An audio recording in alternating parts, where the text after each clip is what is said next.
Selamat pagi umat yang dikasihi dan yang mengasihi Tuhan. Kita akan mengadakan persekutuan doa pagi untuk GKI Samanhudi pada hari ini, Senin, tanggal 17 Februari 2025. Tema kita pagi ini adalah bahaya kekuasaan. Mari umat kekasih, kita awali persekutuan doa pagi kita dengan bersama kita menyanyikan dari Kidung Jemaat nomor 341, 2 bait saja dari 341 Kidung Jemaat. Kuasa-Mu, Mu-nya Tuhan, dan Nama-Mu-lah. Kuasa-Mu dan Nama-Mu lah hendak kami sebar, dan karena itu ya Tuhan kami takkan gentar. Bagaikan padi segenggam matilah busuk dipendam, supaya tumbuh dan segar di panas surya memekar. Berbuahlah, tuaian pun benar. Teladan sudah kau beri demi deritamu, dan melalui salibmu kau terima kuasamu. Bagian kami tak lebih seperti segenggam benih melintas kubur yang gelap, agar kelak kan menetap bersamamu di Firdaus gemerlap. Mari kita bersama menaikkan doa sebelum membaca Alkitab kita yang pada pagi ini cukup panjang, yaitu dari 2 Raja-Raja pasalnya yang ke-24 ayat yang ke-18 sampai pasal 25 ayat yang ke-21. Kita berdoa lebih dahulu memohon pimpinan Roh Kudus sendiri. Bapa Surgawi, segala syukur, hormat, dan puji kami hantar ke hadirat Allah yang sudah menyertai kami melewati pertengahan bulan Februari, dan pada hari ini kami sudah menginjakkan kaki kami ke tanggal 17. Maka Bapak, berikanlah kami juga boleh membaca Alkitab, memahaminya, mengertinya, peristiwa masa lampau di saat raja-raja, khususnya keruntuhan kerajaan Yehuda, yaitu Yerusalem. Kami mohon Roh Kudus sendiri yang bekerja, sehingga apa yang kami baca, apa yang kami akan renungkan sesaat, menjadi kekuatan untuk kebutuhan hidup kami di zaman sekarang ini. Roh Kudus bekerja dalam nama Yesus Kristus Tuhan, yang memakai hamba, memakai kami semua yang mendengar untuk bersama-sama mensyukuri kehidupan ini. Hanya dalam nama Kristus Yesus yang sudah mengirim Roh Kudus itu kami berdoa. Amin. Saudara, seperti saya katakan tadi, dari 2 Raja-Raja pasal 24, yaitu ayat yang ke-18 sampai pasal 25 ayat 21. Pelan-pelan saya akan bacakan pembacaan yang cukup panjang ini. Sedekia berumur 21 tahun pada waktu menjadi raja, dan selama 11 tahun ia memerintah di Yerusalem. Nama ibunya Hamutal binti Yeremia dari Libna. Ia melakukan yang jahat di mata Tuhan, sama seperti yang dilakukan Yoyakim. Sungguh, karena murka Tuhanlah hal itu terjadi terhadap Yerusalem dan Yehuda, sehingga ia membuang mereka dari hadapannya. Sedekia demikian kemudian memberontak terhadap Raja Babel.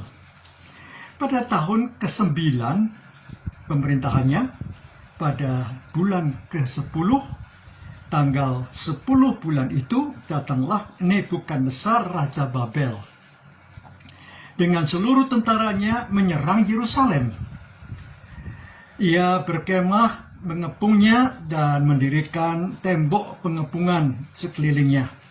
Demikianlah kota itu terkepung sampai tahun ke-11 pemerintahan Raja Sedekia. Pada tanggal 9 bulan ke-4, kelaparan semakin dahsyat di kota itu dan tidak ada lagi makanan pada rakyat negeri itu. Tembok kota itu dijebol dan semua tentara melarikan diri pada waktu malam melalui pintu gerbang di antara kedua tembok yang ada di dekat Taman Raja, sementara orang Kasdim mengepung kota itu. Mereka pergi menuju Araba Yordan, tetapi tentara Kasdim mengejar raja dan mendapatkan dia di dataran Yeriko. Semua tentaranya telah tercerai-berai, meninggalkan dia. Mereka menangkap raja dan membawa dia kepada Raja Babel di Riblah. Lalu mereka menjatuhkan hukuman atas dia. Anak-anak Sedekia disembelih di depan matanya sendiri. Lalu mata Sedekia dibutakan. Ia dibelenggu dengan rantai tembaga dan dibawa ke Babel. Pada tanggal 7 bulan ke-5 tahun ke-19 pemerintahan Raja Nebukadnezar, Raja Babel, datanglah ke Yerusalem Nebuzaradan, kepala pasukan pengawal pegawai Raja Babel. Ia membakar rumah Tuhan, rumah raja, dan semua rumah di Yerusalem. Semua rumah pembesar dibakarnya dengan api. Tembok sekeliling kota Yerusalem dirobohkan dan oleh seluruh tentara Kasdim yang menyertai kepala pasukan pengawal itu. Sisa-sisa rakyat yang masih tinggal di kota itu, para pembelot yang menyerang ke arah Raja Babel, dan orang banyak yang tersisa dibawa ke pembuangan oleh Nebuzaradan, kepala pasukan pengawal itu. Hanya beberapa orang melarat dari negeri itu ditinggalkan oleh kepala pasukan pengawal itu untuk menjadi penggarap kebun anggur dan penggarap ladang. Juga tiang-tiang tembaga di rumah Tuhan, kereta-kereta penopang dan laut tembaga yang ada di rumah Tuhan dipecahkan oleh orang Kasdim dan tembaganya diangkut ke Babel.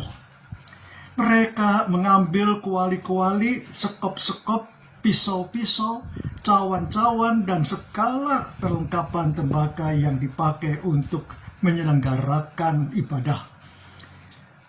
Juga tungku-tungku perbaraan dan bokor-bokor penyiraman, segala yang dari emas maupun dari perak, diambil oleh kepala pasukan pengawal itu. Adapun kedua tiang laut yang satu itu dan kereta-kereta penopang yang dibuat oleh Salomo untuk rumah Tuhan, segala perlengkapan itu tiada tertimbang tembaganya. Tinggi tiang itu yang satu 18 hasta, dan di atasnya ada kepala tiang dari tembaga. Tinggi kepala tembaga itu 3 hasta. Dan hiasan jaring serta buah-buah delima ada di bagian atas sekeliling kepala tiang itu. Semuanya dari tembaga. Seperti itu juga tiang yang kedua dengan hiasan jaringnya. Lalu kepala pasukan pengawal itu menangkap Seraya, imam kepala, dan Sefanya, imam bawahannya, serta ketiga penjaga pintu. Ia juga menangkap dari kota itu seorang pembesar istana yang mengepalai tentara. 5 pelayan pribadi raja yang didapati di kota itu, dan sekretaris panglima tentara yang mengerahkan rakyat negeri menjadi tentara, serta 60 orang rakyat negeri yang didapati di tengah kota itu. Nebuzaradan, kepala pasukan pengawal, menangkap dan membawa mereka kepada Raja Babel di Ribla. Lalu Raja Babel menyuruh membunuh mereka itu di Ribla. Di tanah Hamat, demikianlah orang Yehuda dibawa dan dari tanahnya ke pembuangan. Sampai di sini pembacaan Alkitab kita. Berbahagia kita yang bersedia mendengarkan firman Tuhan dan yang memeliharanya, artinya melakukan firman itu dalam kehidupan kita setiap hari. Haleluya.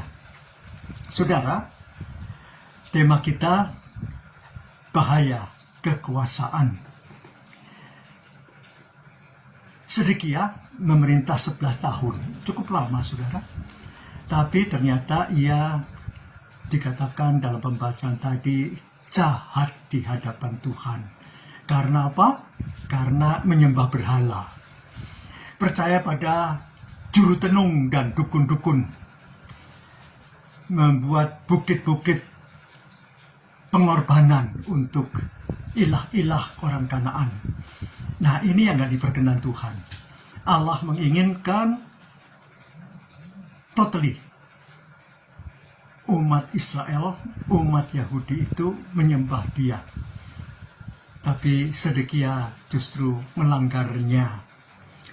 Nah, itu sebabnya Sedekia raja terakhir dari Yehuda ini, dan setelah itu Yerusalem runtuh, bahkan temboknya hancur. Terjadilah pembuangan di zaman Nebukadnezar itu. Menyedihkan, sungguh menyedihkan. Bahkan Sedekia tadi dikatakan matanya dicungkil, sebelumnya harus melihat anak-anak yang dibunuh, anak-anak Sedekia ini. Dan setelah itu ia harus meregang nyawa. Tragis. Bukannya Allah kejam, saudara, tapi Allah menginginkan kepatuhan umat Israel itu mengikuti, meneladani, dan pasrah diri kepada Allah saja. Sampai sekarang, saudara, Allah tidak menginginkan ada kekuasaan-kekuasaan lain dalam perjalanan hidup kita. Allah menginginkan kita sepenuhnya percaya kepada Sang Allah, Tuhan di atas segala Tuhan dan Raja di atas segala Raja, yaitu melalui Yesus Kristus Putranya yang bersedia mati, rela mati di kayu salib, di mana kita nanti pada bulan April itu akan memperingati Jumat Agung dan Paskah. Dan biarlah semuanya boleh mengingatkan kita bahwa kita adalah milik Tuhan. Kita adalah harta milik Dia, bukan harta milik dunia ini. Maka jangan kita terpikat pada kekuasaan. Memang saudara, coba dipikir, kita renungkan, siapa sih nggak mau kekuasaan? Ya, pada waktu saya duduk di bangku sekolah menengah atas SMA, saya pernah menjadi ketua OSIS pada waktu itu kelas 2. Wah, dapat jabatan yang cukup bagus sebenarnya. Apa-apa tanggung jawab saya gitu untuk pergumulan siswa-siswi pada zaman itu di kelas SMA Kristen Klut itu di Malang. Maka saudara, bukan cuma itu saja sebenarnya.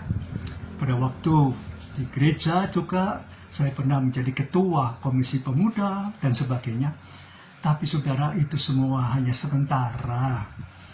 Seperti sekarang saya sudah emeritus dan tidak lagi mempunyai jabatan-jabatan struktural. Cuma harus tinggal. Tidak ada lagi yang patut untuk dibanggakan, diagungkan, tapi hanya Tuhan yang patut disebar. Seperti tadi kita nyanyikan, kuasa-Mu dan nama-Mu lah yang patut dimuliakan, disyukuri, dan disebarkan. Nah saudara, hidup kita masih cukup panjang. Entah 1 hari, 1 bulan, 1 tahun, entah kapan kita akan bersama-sama selama-lamanya dalam kemuliaan Tuhan itu. Dan biarlah kita dalam perjalanan iman yang masih harus kita tempuh itu benar, pasrah diri, merendahkan hati dan diri kita kepada Tuhan saja, bukan atas kekuasaan duniawi, bahkan dengan segala kuasa-kuasa kegelapan yang seringkali ingin merusak iman kepercayaan kita kepada yang berkuasa seharusnya, yaitu Allah semesta alam itu. Biarlah kita juga boleh melihat campur tangan Allah dalam kehidupan kita yang sudah menyertai, memimpin, menguatkan, menolong kehidupan kita melewati sejak kita ada di rahim ibunda dan terus-menerus sampai sekarang. Berapapun usia saudara, apapun pekerjaan dan jabatan saudara, biarlah itu juga bersyukuri dan Allah saja yang dihormati dan dimuliakan. Nama Tuhan dibesarkan selama-lamanya. Amin.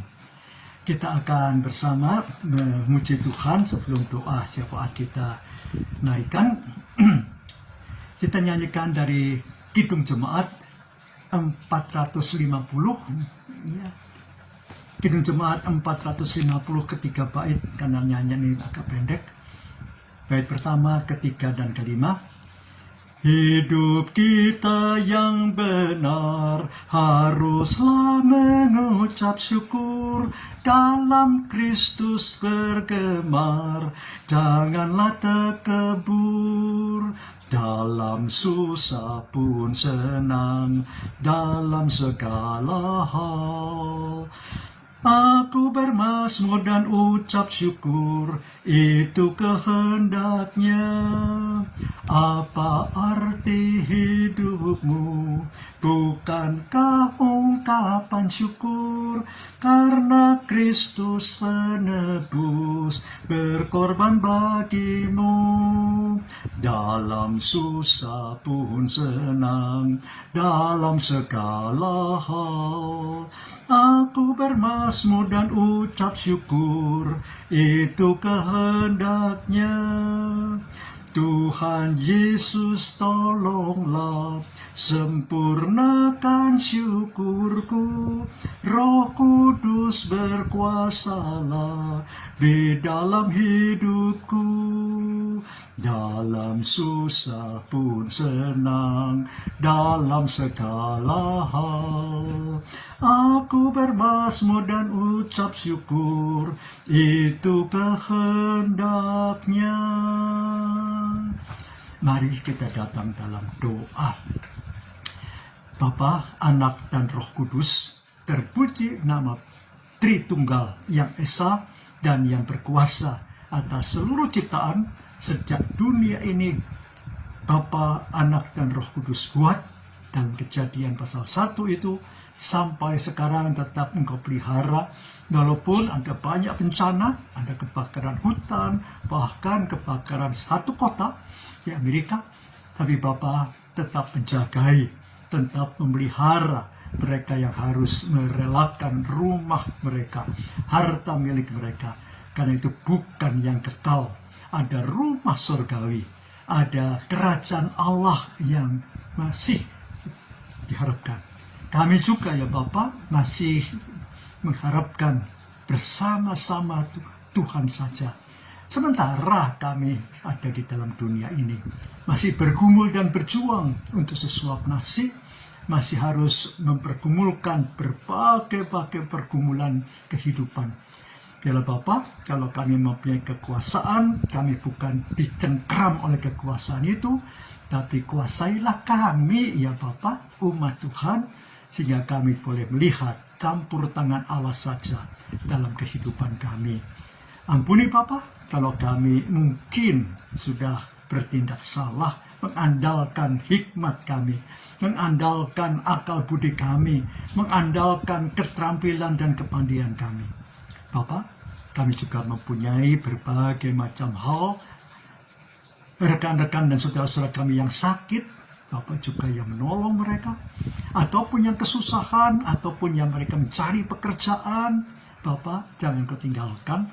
Juga seluruh kegiatan berjemaat, khususnya di GKI Samanhudi, dan jemaat-jemaat lainnya, baik dalam Sinode Wilayah GKI Jabar, Sinode Wilayah GKI Jateng, Sinode Wilayah GKI Jatim, dengan jemaat-jemaatnya yang hampir 200 jemaat itu, Bapak juga yang tetap bersama-sama dengan semua aktivitas khususnya menjelang minggu-minggu Prapaskah, bahkan sampai pada Jumat Agung dengan seluruh rangkaian-rangkaian peribadahannya.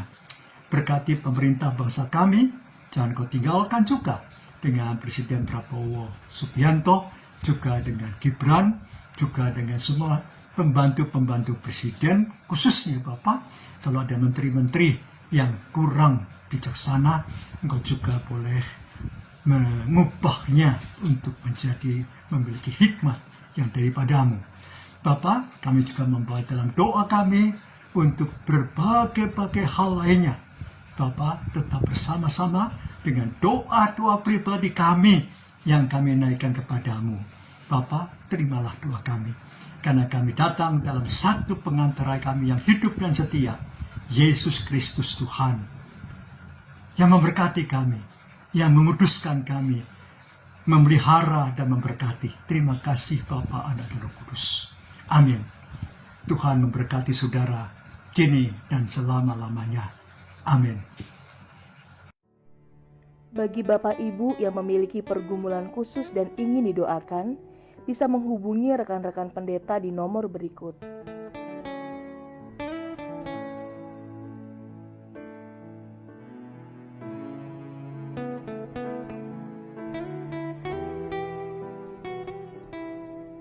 Tuhan Yesus memberkati.